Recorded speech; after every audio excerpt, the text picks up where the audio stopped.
We're back with the waiver wire. Monday Night Football has ended. If you were able to watch the stream, luckily in Canada, you were unaffected. But in America, we had to go to other apps, other websites to watch this one. So hopefully we're recording this live. Hopefully there's no injuries tonight, but we'll have reactions to Monday Night Football and the NFL trade deadline tomorrow. So this is all the stuff that's happened before then. We've had some rookies break out. We've had some injuries like Brian Thomas we'll have to get to, Matthew Golden, Kayshon Boutte, Jaden Daniels, and then obviously the big one with Tucker Kraft. So let's stick with the tight end position, Jakob.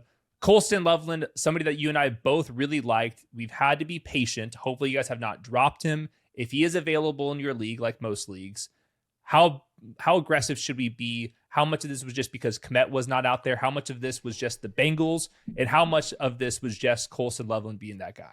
I mean, it's a mix of all three. I think that the one that I'm least interested in hearing about is Cole Kmet got hurt. Like, this is one of those things where if you tell me if Cole Kmet never gets hurt, he never has this game, I'll acknowledge that, But he was already running more routes than Cole Kmet. He was already seeing more design targets than Cole Kmet. And at this point, like, we've never really seen anything, especially this season, really in the last two seasons, from Cole Kmet that would suggest that he's capable of this type of performance, that he's capable of the type of game-winning, game-breaking superstar play that he winds up making in this spot. So it probably just expedited the takeover, but I don't see this being a spot where they go back and like, man, we got to get Cole Kmet back involved as soon as he is healthy enough to. Yeah. I think that Loveland affirmed himself as the clear tight end one. I would expect him to be in the 70 to 80% route range from the most of the rest of the year. The Bengals thing is real. The Bengals, you've been on this great on Twitter. They have a horrendous defense, but they do have one really good player on that defense. And so DJ Turner is a guy where if you're like a really good player on an awful defense, it's one of the most easy avoids for any offense because they're like, we can throw at anybody else. Like, why would we even bother testing the one dude who's actually a professional football player here? So that's kind of what they did, and it wound up with everybody eating except for Rome Odunze, who hilariously gets 0 catches in this 89-point game. That really funnels a lot of the production towards running backs and tight ends. The linebackers in Cincinnati are atrocious. And so it's just naturally you're going to get those middle of the field targets. It's tight end, it's volatile, it can be matchup dependent, all that stuff. But nobody outside of Rome in every other week has consistently impressed us on the Chicago Bears. So again, I think we've been saying all year, the door's wide open for him to be the number 2 target. I don't see a reason why he can't be. I think he projects as like, I don't know, where would you put him in the rest of the season? Like somewhere in the tight end 8 to 12 range, probably. Yeah, that's about right. And then if he kind of repeats there, I think there's a pathway to him being like the tight end 6 or somewhere in that range. So he was just an excellent prospect. So I think everybody saw the game winner. I want to just mention the 3-by-1 set where he was the isolated like wide receiver on the other side, slant route, touchdown, just man coverage, bodied him. And that's what he did at Michigan too. And not every single tight end gets that route. He also had that seam touchdown, obviously. But not even this game, just previous games, he's getting choice routes just in the slot. Not every single tight end gets those type of routes. So he's getting the routes that are given to like legit dudes, and it's just on him to make a couple plays. And I know that he's very capable of doing that. I thought that he was actually a plus blocker as well in this game too. Sprung a couple run blocks as well. So I think he's very, very good. I think what you said, just kind of leveling up, just not for Colston Loveland. There are veterans that are going to block rookies, but once the rookie is broken out, it's hard to put the cat back in the bag. And I think that's what happened here. And you just said that, where maybe he doesn't have this game if Cole Kmet is out there. But now that we've seen this, I mean, how could you possibly go away with this? And just looking at the Cole Kmet contract, no guaranteed money next year, has $1.6 million in prorated signing bonuses for the next couple of years. But this is a very clear-cut candidate next year, or a trade candidate, or just take a pay cut candidate. And the offense is going to go through Colston Loveland and Rome Odunze for the future. So very excited about this one. I think you agree, like top 8 to 12 is probably unfortunately we lost one of the stud tight ends this week, but like the only tight ends that I would say confidently you prefer over him, Bowers, McBride, Warren, Ferguson, Laporta, Kittle. And after that, it's like kind of take your pick, right? That's 6 guys. And then you get into a range of a lot of guys are a little bit interchangeable, I think, in the next tier. Yeah, there's just not going to be a better tight end pickup for the rest of the year. So if you're desperate for tight ends, like this is your last call. Like your last chance of actually having somebody to break out is Colston Loveland. Now going over to Jacksonville, can never just be a normal season or week or month or anything for Jacksonville. Brian Thomas gets rolled up on. It kind of reminded me of like the CD Lamb ankle sprain where gives it a go for a second. It's just obviously not going to be good enough. Probably going to be week to week. Well, hopefully he dodges IR, but you just never know. No Travis Hunter as well. So who steps up to the plate? It's Parker Washington. I saw a bunch of zone coverage wins. They threw him a screen pass, but the on-off splits, even before this game without Brian Thomas, without Travis Hunter, were real. So he's now up to a 28% target share without Travis Hunter on the field. So with Parker Washington, what have you seen from him over like the last year? And then like, do you think there's a chance he can be like a top 30 wide receiver, assuming Brian Thomas is out for the next couple of weeks? I mean, I think first off, this offense is just going to suck. Yeah. I mean, say what you want about Brian Thomas. He's not been a very good player this year, but he is a threatening player down the field.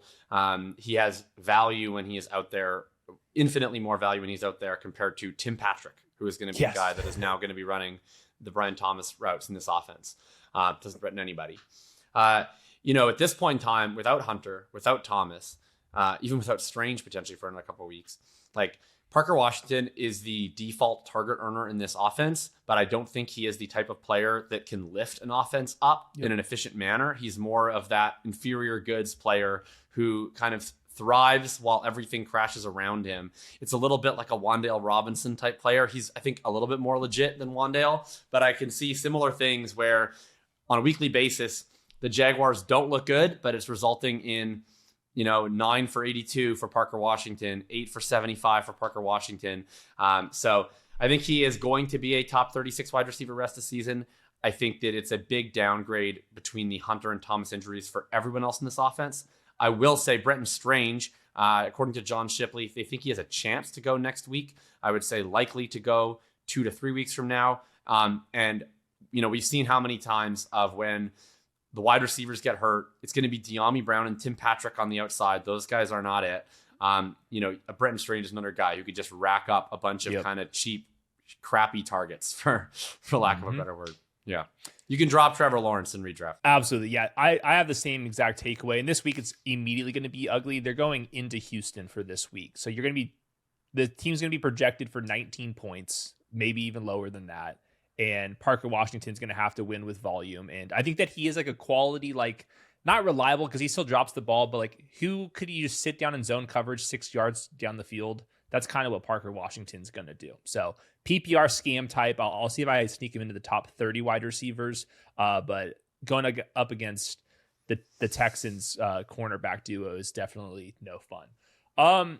Alec Pierce, Indianapolis. So they finally lost. We had 6 turnovers and they still only lost by 7. So it's like kind of like everything went wrong, but you still almost came back and won that game. Alec Pierce just continues to stand out to me on tape. And it's not in the typical ways with Alec Pierce. Like we see like super fast guy that gets 2 targets per game. That's what he's been up until this season. And then this week, a bunch of out routes. I've seen him on some in routes as well. He plays the ball up in the air as well.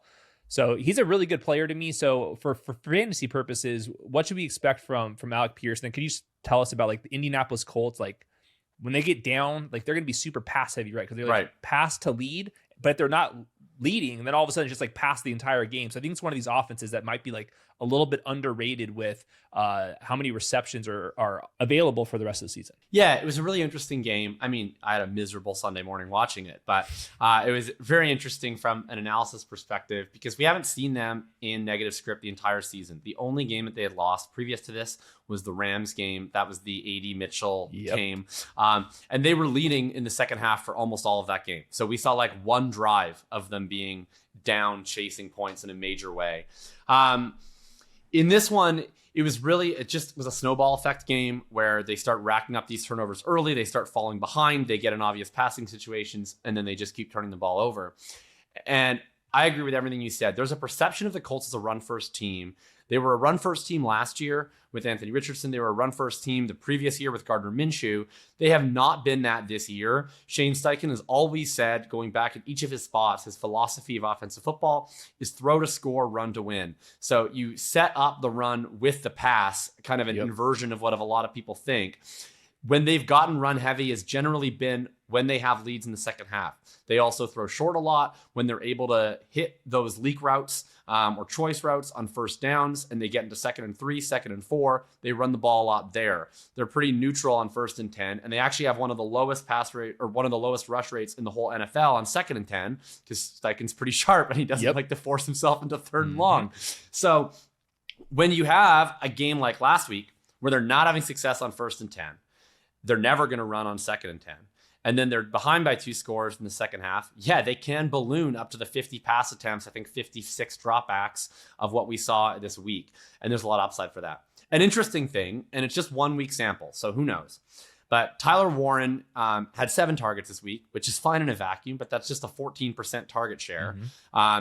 Pittman and Pierce tied for first at 13 and Downs at 9. I think a lot of what they do with Warren is very predicated on the integration of their run game.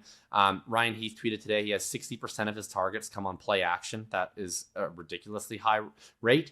And so much of how they've built off of him is they do the RPO stuff where they put his linebacker in conflict, or they do the leak pass from play action.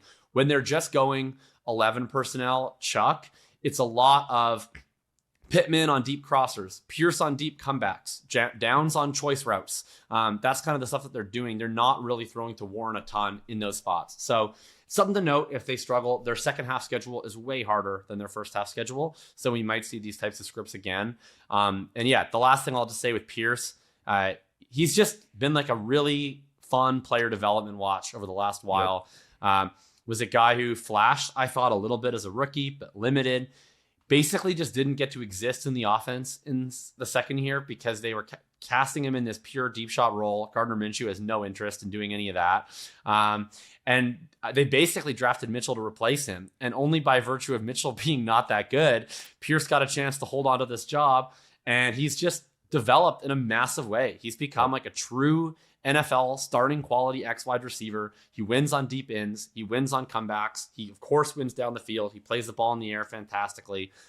He's become an all-around dude. I think he's going to get like $18 to $20 million a year in free agency this year, whether that be from the Colts or someone else. And yeah, I would view him like I would try to view all 3 of these wide receivers maybe closer together. Pittman's ran really hot with touchdowns this year, but like in a going forward basis, I would look at Pittman as like, I don't know, somewhere in the 20 to 25 range, Pierce in like the 30 to 40 range. And then Downs is really matchup and script dependent. And he can kind of be up with those guys sometimes or back in the 40 to 50 range. Yeah, just all those were perfect notes here. I think the last game just highlighted all of that. And if the schedule does, tighten up here, or if just things kind of normalize and they're just an above average team the rest of the way, that's still plenty good enough because Daniel Jones is still playing well. There's some big time throws to Alec Pierce even in this one, even with all those interceptions and fumbles and a missed 65-yard bomb to him too. Could have broken open.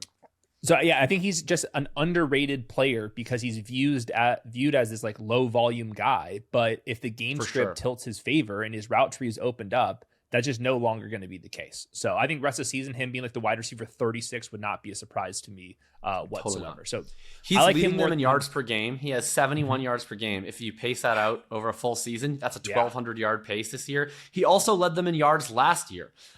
People just think he sucks, but he's good. Yep. So definitely versus Parker Washington, we much prefer Alec Pierce over Parker Washington. For sure. Christian Watson, we're getting like some reports now that's like more day to day for Matthew Golden with his shoulder injury. We'll see if he plays this week. I think the bigger news for Green Bay is obviously Tucker Kraft's going to miss the rest of the season, and that probably is going to linger into next year as well. Like super unfortunate for the Packers. I think that makes the Packers offense a lot worse. There's a lot of out of structure plays that go to him. There's a lot of big leak routes with tons of yards after the catch. He's awesome as a run blocker and in the red zone. So I think it's an injury that does really matter for the Packers, like rest of season outlook, I think. Huge. But for fantasy purposes, that might force them into some more neutral game scripts where they're going to be forced to pass the ball a little bit more.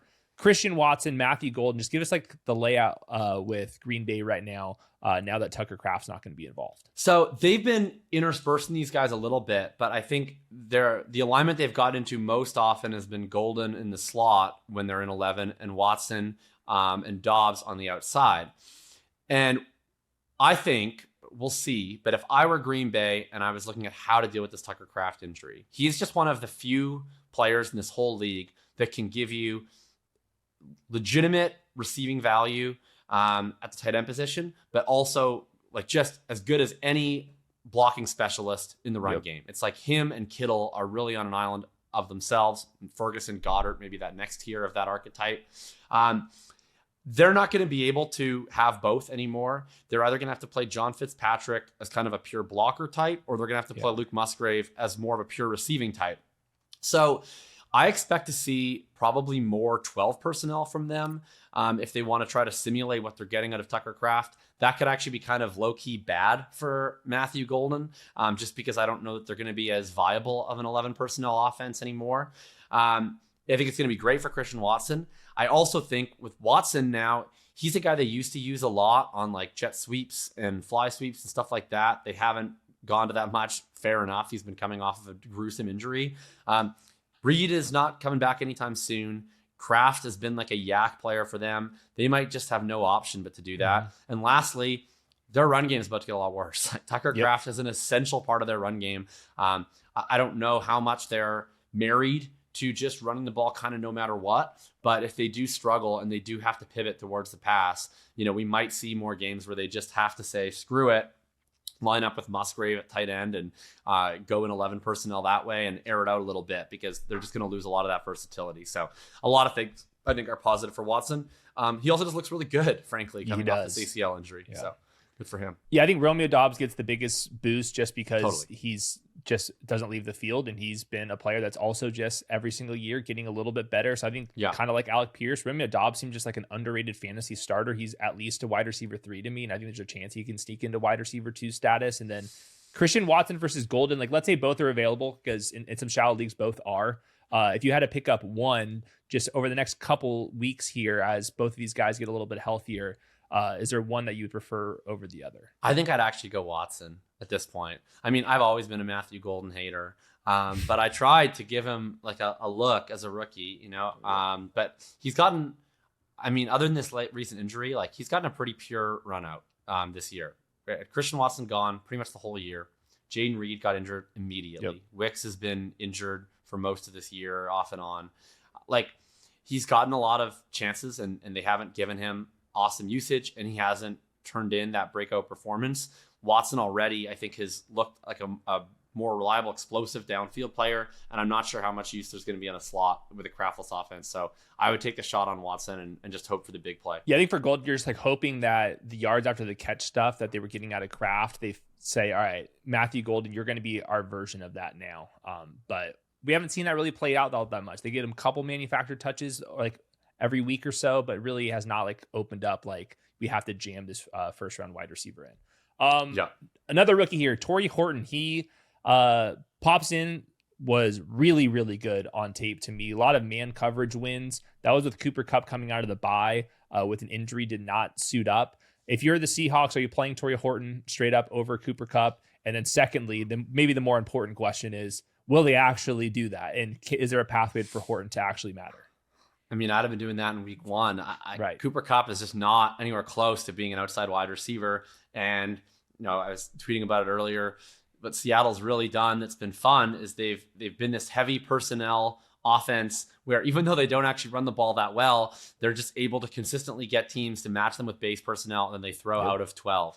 And if that's what you want to do, if you want to be a base personnel or a heavy personnel passing team, then you need to have speed on the outside. And look, Sam Darnold has been awesome throwing downfield. It's just dot after dot after dot after dot. That's what he does best. When he's throwing middle of the field, making muddy reads, that's where you potentially see some of the fewer remaining flaws. But he's just been an absolute dot fest going downfield. So I would continue to do that. I would lean into it. I would use Horton and just lean into the identity of this team. Yeah, and it makes so much sense. If Cooper Kupp returns from injury and he's just the slot receiver and he plays 30-40% of the snaps, I feel like that's a fine enough role for him. And Tory Horton has earned the number 2 status. So yeah, it wasn't like fluky production this last week. Like he was just lining up against man coverage and in different ways on different routes, just scoring touchdowns, out routes, big corner routes, go balls. It's a little bit of everything with Tory Horton, who I thought was used incorrectly in college coming off of an injury, more of like an underneath guy. But I thought that in his limited routes down the field, that's where he was at his best, and we're starting to see that. One more rookie with Kayshon Boutte. He's week to week, I would say, with the hamstring injury. Kyle Williams became not a full-time player. I think he was out there for like 68% of the snaps when Booty was not out there. Pop Douglas lights up the box score, but he was in a part-time role. Just for like a 1 week pickup here, Kyle Williams, Pop Douglas, either one of those guys interest you? I mean, not a ton. I just think the Patriots are going to continue to be a total spin the wheel offense. Yep. I guess if I had to pick one, it would be Pop, probably. It's been fascinating to watch how they've utilized him as like a downfield option. Yep. I think it's smart. He's good after the catch. He's athletic. He doesn't really have a feel for zone coverage, so it's been weird that they've kind of tried to typecast him into this slot role. I'd like it to be Kyle Williams. We just have not seen any chemistry between him and Drake May this season. Like, it's miscommunications. He's in the wrong spot. He got separation, but it's thrown elsewhere. They do throw it to him. He has no separation. It's just been tough. So I don't understand really how, as a team that is tied for first in the conference, that you're going to go into next week and you're going to design a game plan around a rookie who hasn't shown himself to be reliable. So I would probably be Pop, but these would be below all of the other names we've discussed. So ranking the wide receivers that we talked about, it would be Pierce, Washington, Watson, Golden, Horton, and then the Patriots guys. Man, I might put Horton above the Packers guys. Okay. Yeah, fair enough. I think if Cooper Kupp is out for another week here, then I think that's totally justifiable. I just don't think Kupp has given them anything. And I think Horton, I think he was a really underrated prospect. I was amped on them giving him an opportunity when they drafted him and thought there was a path to the wide receiver 2 usage. And at some point, you'd think some team would come into a game and be like, I don't care what else happens, but JSN's not going for 100 yards against us. Like, I guess that's unstoppable, but like, I just would think some team is eventually going to try and see what they can do. And I think it would open up a lot of space for Horton. So we'll see, but I like him a lot. I've seen a lot of fun stuff from him. I think he'd be 3 for me. Okay. 2 quarterbacks are going to be able to pick up. Joe Flacco is at like 50% available here. He's been the quarterback 3 since week 6. He's just been lighting it up, and it's just, I don't see this ending. I mean, obviously you're not going to get into these crazy game scripts every single week. That's just the nature of the NFL, but the defense is horrific, and they might be trading a couple of those defensive players who aren't just showing up, quite frankly. So it's Flacco versus Marcus Mariota. Anything to distinguish between those two guys? Who do you feel more comfortable with? I'm assuming that Jaden Daniels is going to be out for the year just based off of the record. I mean, it's Joe Flacco for me. This Washington team is just going into they're just circling the drain at this point. I mean, to be honest, we haven't even really seen anything close to last year's fantasy value from Jaden Daniels this year. The one game that Marcus Mariota started, they got absolutely shelled by the Chiefs. So I just don't know that it's a very functional offense. It looks like it's going to be a completely lost year for Terry McLaurin at this point. He's probably not returning until after their bye, and who knows how effective he's going to be after like 17 re-aggravations of this quad injury. Debo is what he is. Zach Ertz, a million years old. They have no real running game, and their defense just absolutely stinks. So they just have defenses leaning on them every single possession. Mariota would be like in the mid QB2 range for me, I think. And Flacco has proven to be like a legitimate top 10 guy. Yeah, he is kind of in like the Dak Prescott conversation. I think the Bengals will be projected for 24-ish points, depending on home and road and the opponents, and they pass the ball like crazy. Just take whatever projection you had for Joe Burrow and just slide it in. It's getting close to that point. It's getting certainly pretty close. By the way, on the Commanders, I don't think they'll do it, but Deebo Samuel would be somebody that they should absolutely trade away. The season's over. They have not. Yeah, the Bills could use like a 17th like slow dude to throw into the middle of the field. Exactly. Yeah. He's a big name. That's what GMs like to do on the deadline day. I joke about the Bills, but some team could probably use Deebo, so I agree. Oh, yeah. The running back position's pretty weak. Let's just be honest here. Blake Corum was somebody I wanted to highlight here just because the Rams are so damn good. And Kyron, he's a smaller guy. He can pick up an injury at any point here. He gets the ball a ton, but this last week coming out of the bye week, it was a legit drive-by-drive rotation. You're going to see the snap counts in favor of Kyron Williams. It was just one of those games where the Blake Corum drives went for 3 plays and the Kyron Williams drives went for 12 plays. But it was a legit, I get a drive, you get a drive rotation. During bye weeks, if you're like really, really hurting for flex spots, I think that a dart throw on Blake Corum is not even that crazy anymore. But I think he's one of the more proven handcuffs at this point too. So anything you've seen from Blake Corum this year? Yeah, I mean, I think he's looked quite good for the majority of the year.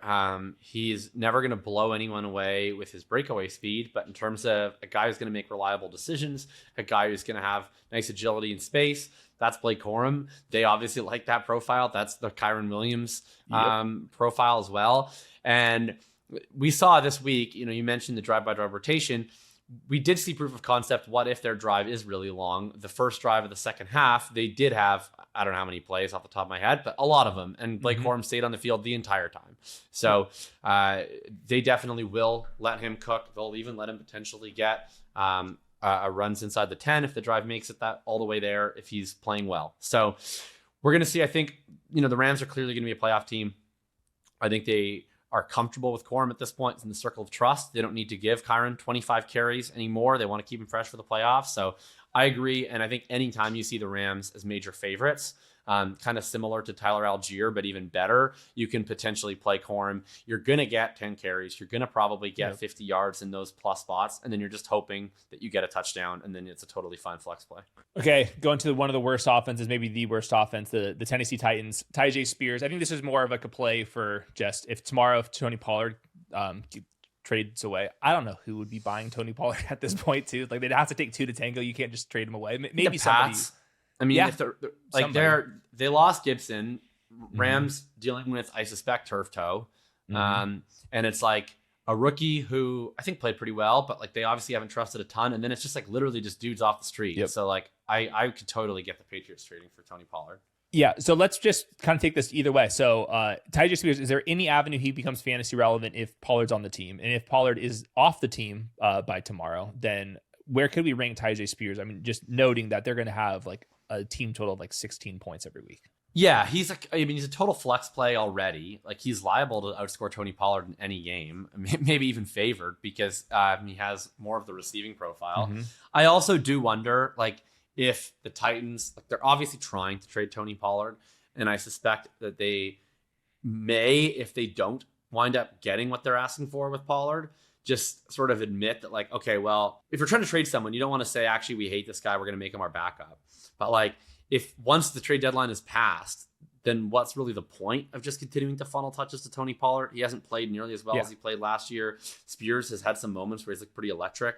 So I think he would be my preferred Titans running back rest of season, especially because he's the pass down guy and they lose by a ton every single week. So I think he can have flex value regardless. But if they were to move Pollard, then yeah, I would probably go as far as to put Spears like top 20. I mean, he's going to get every single touch if Pollard left, and he's going to catch 4 or 5 balls if he runs 70% of the routes, 60% of the routes. So yeah, you can definitely have value with that. Okay, Giants backfield. This was, I think, pretty surprising. I think the consensus, and it's definitely where I was leaning, that Tyrone Tracy would be in a 70-30 lead back role over Devin Singletary. And on the first drive, there was 10 plays. It was 5-5. And by the end of the game, Singletary had the advantage on every single one of the red zone drives.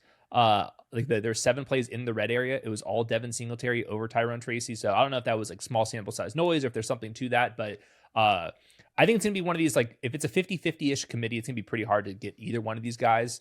But do you think there's a chance that Devin Singletary, despite being the older guy, despite what Tyrone Tracy did last year, is there any chance that like Devin Singletary is like just straight up the guy that we're going to be ranking ahead of Tyrone Tracy down the stretch here? I think there's definitely a chance of that. I think if that's the case, then ultimately they both just kind of suck as starts. Because you already have Dart running the ball a lot. I don't think that Dart's inclination is to check down that frequently. I think a lot of the Scatabo passing game usage was unique to him, and his specific profile is a really strong pass catcher. Those were like real routes. Like those were like real routes and choice routes. Exactly. Like, they were scheming it up for him. Yep. They were scheming it up for him. So I don't think that replicates itself with Singletary or Tracy, who don't really bring that same level of skills as route runners out of the backfield. The hope was, I mean, even if Tracy got the role that I thought he would get, I thought he was like a low end RB2 compared to Scatabo, who, we were ranking as like a top 15 guy every week. If it's going to be split, then it's going to be, I think, better than what we were talking about with the Titans, but like not by that much in terms of just two backs splitting a not very valuable backfield, and neither of them are very good. And so, I agree. the only way really that I think you're pumped to get either of these guys in your lineup rest of season, unless this rotation massively changes, is if one of them gets hurt. And so it makes Singletary becomes a flex play now with this role. And he would have, pretty reasonable upside if Tracy got hurt. But yeah, it's definitely, I think, a little bit bleak for Tyrone Tracy, who people thought they were landing on a potential league winner, and they are not. Yeah. Crazy. That was a crazy outcome there. I don't think anyone really expected that one to land that way. I mean, they had this same two backs all of last year, so there's no real reason for people to think it'd be different than it was. But clearly they've soured on Tracy to a pretty major extent. Yep. Any other players, just like going through your notes from this last game, that deserve like a little shout? Like I want to mention like Brian Robinson. We haven't really seen him, but he was like trucking dudes into the end zone. Like that's just like a reminder. Yeah, that was CMC's cool. Backfield's just like very clearly it's gonna be Brian Robinson. So that was like one person. I'm not sure if there's anybody else across the landscape. Yeah, the only other guy that I'll mention quick is Dylan Sampson. Quinshon Judkins got hurt in the game before the bye. I think the expectation is that he will be okay, but who knows for sure. So worthwhile, I think, just adding him. And then if you get the practice report that says, Quinshon Judkins back to practice on Wednesday, then you just hit drop and you go pick up any one of these other backups that is available to you. Yeah, Dylan Sampson's like 2 for 2 in the 2 games that Quinshon Judkins either missed entirely or left at halftime. So good shout out at the end there. Quickly on my drop list, these guys are like extremely obvious now that there's like some injuries here, but Jordan Love without Tucker Kraft, that takes a huge hit in my opinion. He was already like really not that fantasy relevant. Zach Ertz and Terry McLaurin, there's just no need to keep these two guys with Marcus Mariota. Keon Coleman, enough already with that. I think that Dalton Kincaid's like not fully broken out, but like he's taken the leap that Keon Coleman like could have had in that offense. Evan Ingram's absolutely nothing. Chuba Hubbard, absolutely nothing. And then Cooper Kupp were coming for his job with Tory Horton. So those are like a very obvious drop list, but I think all those guys are above 50% right now. So time to throw in the towel with all 3 of those, or all 7 of those. Agreed. Guys. Okay, with that, we're going to get out of here. Stats versus film tomorrow. Tons of write-ups from Jakob on thinking about thinking. Anything else you got for us as we kind of hit the midway point of the fantasy season? I had my updated column over at The Athletic last week. Obviously, things have changed a little bit since, but it's pretty evergreen at this point into the season, barring a couple injuries. You'll get my stuff at Thinking About Thinking, of course, as always, and the usual podcasts, and we'll see you back here next week. Before you go, you're the biggest Brock Bowers guy I know. Rest of season, if you were drafting today, how high would you bet? When I was just kind of like going through the list, I had him at about 7 overall right now. Where would you have him rest of the season? Underdog scoring, I assume. Yes. Man, that's a good call. I hadn't thought about it. Let me just think really quick. So I would take the top 4 running backs for sure. And I would take Chase and Puka and JSN for sure. Probably, I think I would still take Lamb. Yeah, I'll say 9 to 11. I'm missing a guy or 2. Yeah.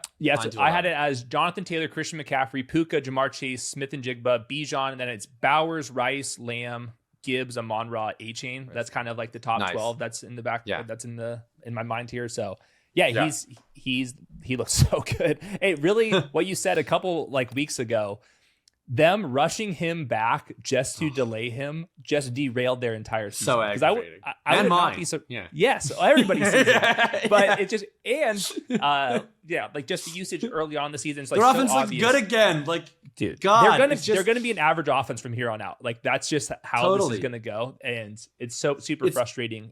Oh man, it is infuriating. Like. They have played 2 games with him healthy. They beat the Patriots, and then they were a 2-point conversion away from beating the Jaguars, who are like not great, but they're currently both playoff teams. Those 2 teams that they beat and virtually tied.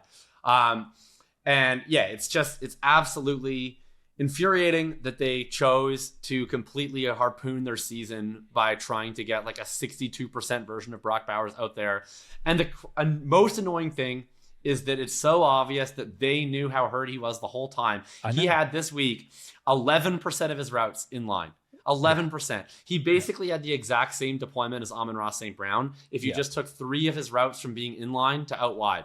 That is nothing like how they were deploying him when he was hurt. They weren't doing any of the shake routes. They weren't doing any of these motion routes that he was getting across the field. it was nothing. All they were doing was like little dinky choice routes out of the backfield, treating him like he was Cole Kmet. So they knew he was completely hobbled, and they threw him out there anyways for no reason. It's infuriating, and they're all going to get fired, and good. Yeah. That's my take. And on top of that, the 2 rookies that they drafted, we got healthy scratch and best didn't even play a single snap. So Tyler Lockett goes in there. So whatever dynasty shares of these Raiders wide receivers, you can kiss these guys goodbye. Brock Bowers is going to be living at 30% target share for the rest of our lives. So definitely want to hit you on that just because I knew you'd be fired up. But I am fired up. That's a good point. With that, stats versus film tomorrow, we'll be breaking down that with Josh and all the other 31 teams. We'll see you next week. Peace.